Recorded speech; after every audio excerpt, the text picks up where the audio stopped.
In a life filled with unnecessary thoughts, where we are bombarded with loud thoughts, Gautama Buddha's teachings, which never said that we need to stop thinking, teach us to take a transformative path to quiet this constant chatter of thoughts.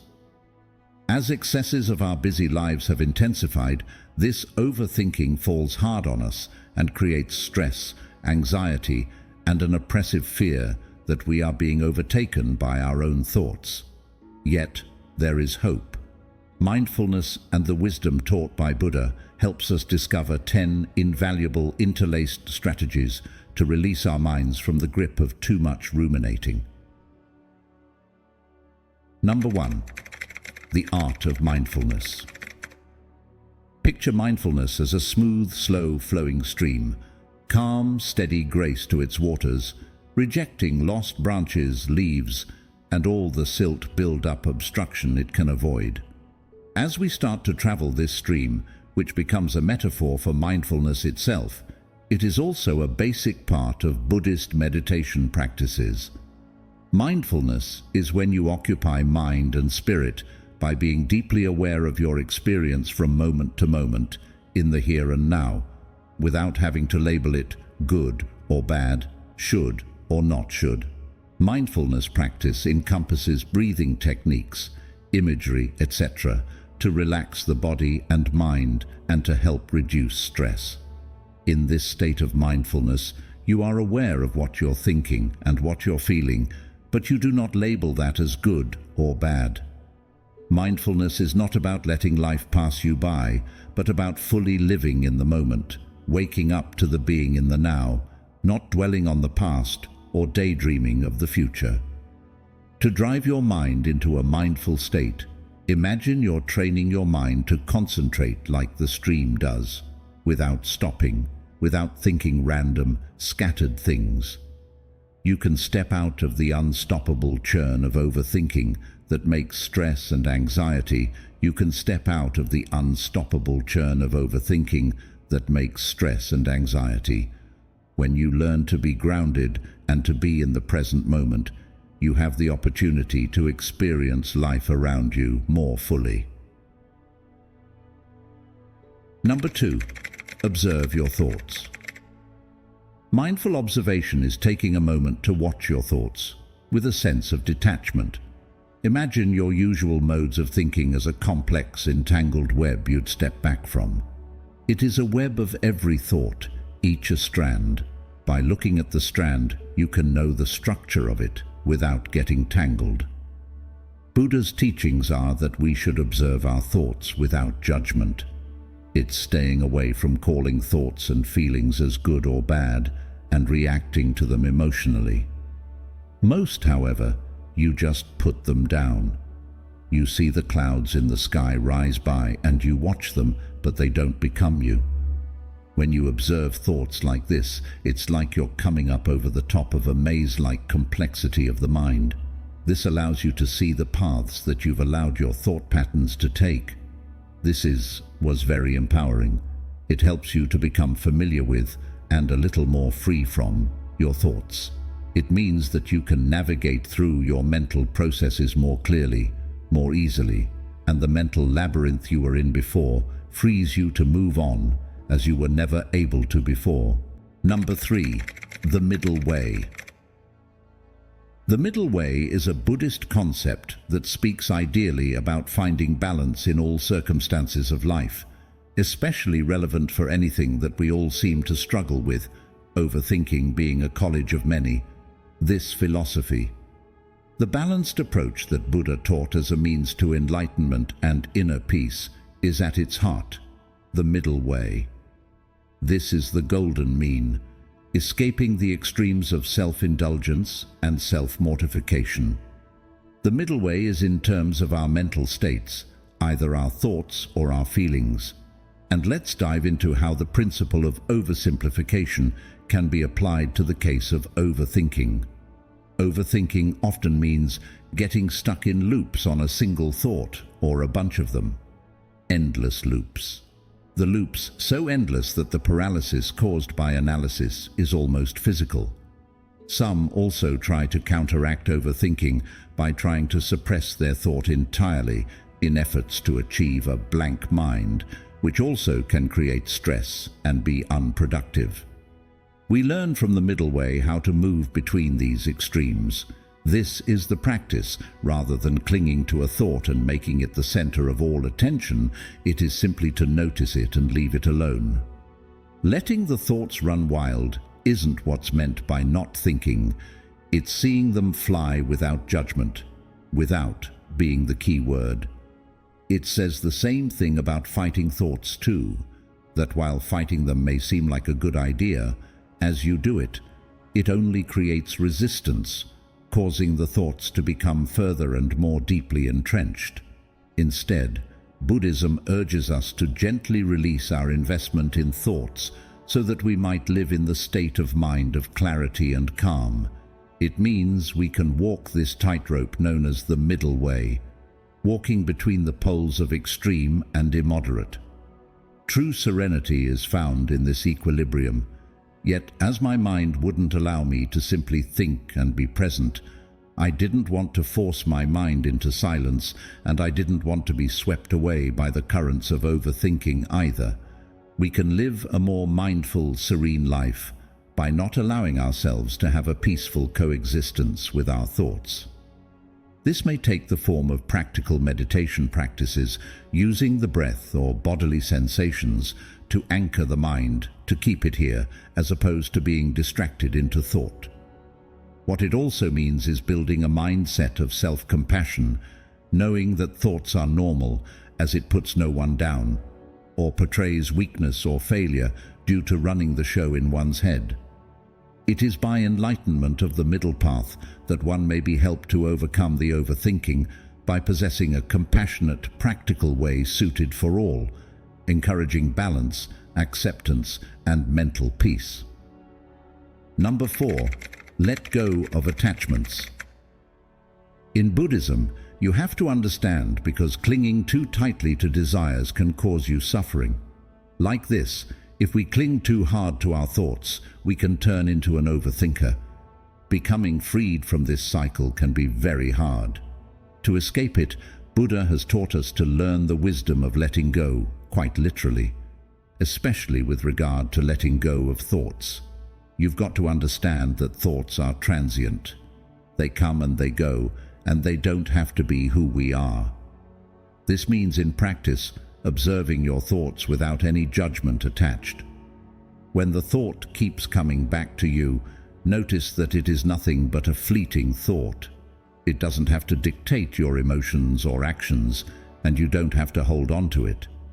This mindset embracing of it means you're less present, less of a quotient to your thoughts that never happened and the ones that will. It can make you have more clarity in mind and be more balanced in life. Remember, what you think is only a thought. They don't have the power to control your life. They will pass away, like things floating in the sky, and you will be at peace in the absence of what they come to be. Number 5, cultivate compassion. In Buddhism, they term compassion a key pillar of emotional well-being, called karuna. Compassion at its roots is the deep yearning to address the suffering, to the extent that we can, whether it's our own or that of others. This is not just understanding, but instead a compassionate, active intention. Compassion, however, can be a very effective antidote to overthinking when it takes hold. Worrying and chewing over the negative things that could happen, especially things that won't probably happen, are ways of overthinking, which often makes you feel miserable or stressed out. Compassion helps to break this cycle by giving us the space to notice the distress we're feeling without judgment. This is the first step in cultivating compassion. It's about recognizing the pain without self-criticism or harshness. If we admit our distress, we can then commit to looking for and finding relief, being kind to ourselves as we would be to a friend in distress. Self-compassion, merely practice of caring and taking care for ourselves in the same way as we would do for someone that we love who is suffering. It's about telling ourselves it's hard right now, and that's okay to feel sad. Let's get through this together. Self-compassion helps to quiet the inner critic, which can often fuel overthinking. It's relentless, churning that critical voice over and over that makes us feel not good enough, not skilled enough, that just exacerbates anxiety. Practicing self-compassion redirects that inner dialogue to one that is friendly, kind, and supportive. Think of your mind as a tempestuous sea, and overthinking is like a storm. The soft, humble breeze that you need to calm the waters is the compassion. Response to suffering with compassion is like any other skill. It takes practice. The more we practice it, the more natural it is and the quieter our minds will get. With more compassion for ourselves, we might also naturally extend that to others. The mere fact we recognize our shared humanity and understand we all want to diminish suffering, a common desire, can leave us more connected to one another, feel more empathy, and understand. By growing kindness, we decrease our own overthinking as well as create a kinder world. It starts within, knowing we'll be kind to ourselves, and radiates outward, creating ever larger circles of care in our lives. Number 6. Practice patience. Buddhism holds patience as one of its most deeply held virtues. Patience is necessary for getting up and down in life. This is the soothing remedy to the self-inflicted wounds of impatience and restlessness that, rather than being soothed further, give birth to overthinking and mental turmoil. Practicing patience is to practice calm endurance in the face of what is happening now, the natural unfolding of events. That's like stepping back and seeing the complexities of life with the acceptance rather than the resistance. This is how to approach what's going on in our inner world in relation to the stream of our thoughts and emotions. Gently present ourselves to the flow of thought, the flow of emotion, and not press it to solve it or to immediately pick it apart and analyze it. A patient approach to this can calm the sense of urgency at times associated with overthinking. When we don't solve everything right away, we open up our mental process to unfold naturally. Increasingly, thoughts and feelings, like silt in a disturbed river, settle and over time allow clarity and peace to be created without, as the Chinese would say, making a batch. By practicing patience, we slow our internal rhythm to match the natural pace of life. We learn to sit with overthinking, observing it with compassionate curiosity rather than frantic urgency. In doing so, we not only reduce our tendency to overthink, but also make space for wisdom to arise from a calm and steady mind. Number 7. Simplify your life. When enclosed in chaos and complexity, the mind, time and again, can take endless paths to overthink. In order to solve this, you need to simplify your life not only in terms of possessions, but also how you rearrange your life to allow the mind to flow serenely and clearly. First, assess your environment, the places where you devote the largest amount of time. Take a moment to assess each object in your space. Is it useful or is it fun? If that's not the case, it may be exacerbating sensory overload and cognitive strain. Decluttering your environment means you make an orderly, peaceful environment with less of external distractions and mental clutter. A critical review of how we spend our time is also part of simplifying life. What could you do differently in your routines? Streamline or even eliminate tasks? Are you doing what you should, or are you going with the flow? Being able to learn to say no to non-essential entities that take your time and energy is not selfish, it's about your welfare. Stress and mental fatigue come from overcommitting. It's a powerful tool to manage your mental load, to say no when necessary. When you limit what you commit to, such that you really only have to commit to what matters or feels fulfilling, then you can focus on what really matters. This way, simplifying your life helps you make space to create a place overthinking isn't flourishing. With a less is more philosophy, you create an environment and lifestyle which encourage mental peace. In this simpler life, your mind has the space to quiet down, to focus, to live in the now. Bring it more mindfulness, more joy to your life itself. Number 8. Practice meditation. Buddhism is a central practice around meditation as a very effective tool for countering overthinking. Meditating is like starting a long course of training our minds to drop out of flogging the overflow of thoughts and focusing on the same point. This focus could be as simple as the rhythm of your breathing, a repeating meaningful mantra, or it can be a mental picture that's engaging, peaceful, and calming. When your thoughts are determining power, as you meditate, you gently learn to bring them back to anchor if you notice them be drawn up a path of analysis. It's as if we become intentionally aware of retraining our thoughts out of this ingrained cycle of overthinking that can seem like it works on its own. Regular meditation practice starts to prepare an inner environment of calm. This sense of tranquility keeps growing over time, and this externalizes its presence over your day-to-day life. This is not a quick fix, it's a gradual process of mental training. You deepen your meditation skills and deepen your capacity to maintain inner equilibrium as life inevitably changes. It teaches you to watch your own thoughts without losing yourself in them, and helps you gain a higher degree of mental control and serenity. Number 9. Focus on helpful thoughts. Right thought, or right thinking, as it is put in Buddhism, is one of the key components of a mindful and wholesome life. The underlying notion to this is to be aware of the thoughts you allow in your mind.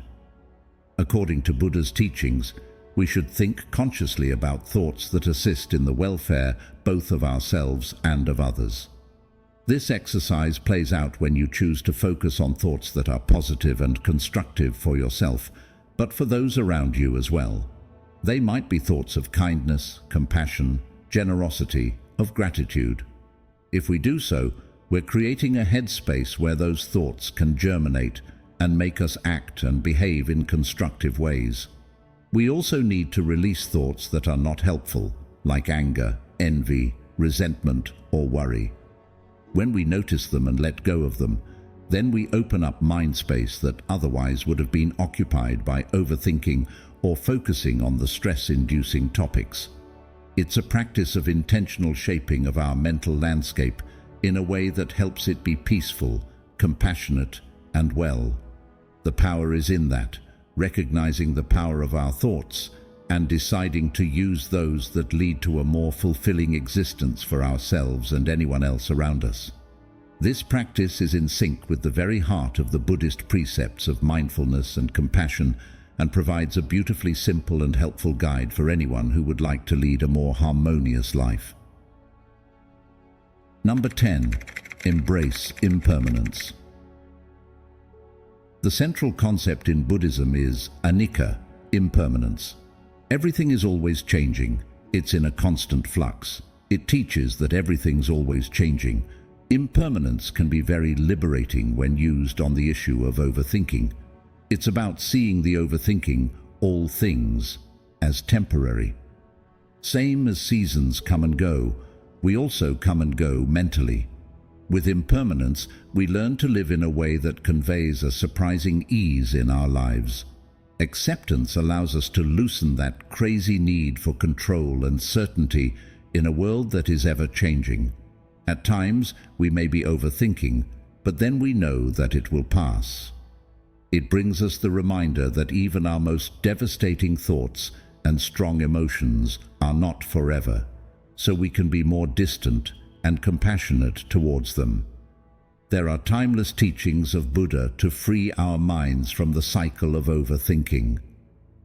It is these teachings on mindfulness, beginning to observe our thoughts without judgment, and on the middle way, not going to extremes with our mental processes. What helps us be more peaceful, mindful, is letting go of attachments, cultivating compassion, practicing patience, simplifying the life, engaging in meditation, focusing on the helpful thought, and embracing the impermanence. With Buddha's wisdom, we are walked through the stormy seas of our thoughts and emotions toward the calm stream of mindfulness. The application of these teachings in our everyday lives helps break us free from overthinking and stress and anxiety and promote inner peace. As we step onto this amazing revolution, not just for our own sake, but for the good of humanity, one thought at a time, we feel relief and more. Thanks for watching. If you found this video helpful, like, share and subscribe our channel, and stay tuned with us for more meaningful and helpful videos.